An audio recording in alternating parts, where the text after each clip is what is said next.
নারায়ণগঞ্জ ২৫০০ এলাকা হতে একটি বিদেশি পিস্তল, একটি ম্যাগাজিন ও ৩ রাউন্ড গুলিসহ আটক ২।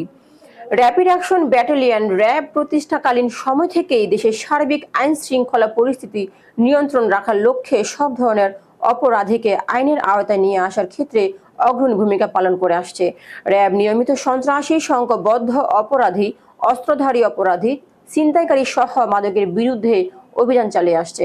গোপন সংবাদের ভিত্তিতে ২৯ জুন ২০২৫ তারিখে র্যাব ১০-এর একটি আভিযানিক দল গোয়েন্দা তথ্যের ভিত্তিতে এ তথ্য প্রযুক্তির সহায়তায় জানতে পারে যে নারায়ণগঞ্জ জেলার ২৫০০ চৌরাস্তা এলাকায় কতিপয় ব্যক্তি আগ্নেয়াস্ত্র সহ অবস্থান করছে।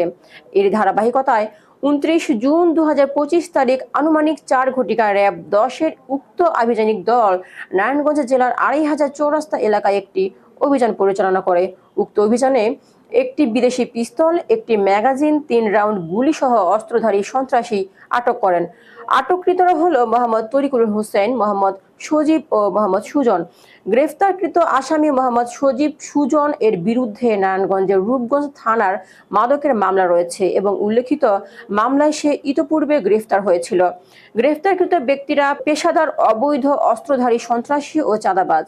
তারা বেশ কিছুদিন যাবৎ অবৈধ অস্ত্রের ভয় দেখিয়ে নারায়ণগঞ্জ জেলার ২৫০০ বিভিন্ন এলাকায় চাঁদাবাজি ও বিভিন্ন ধরনের সন্ত্রাসী কার্যক্রম পরিচালনা করে আসছিল।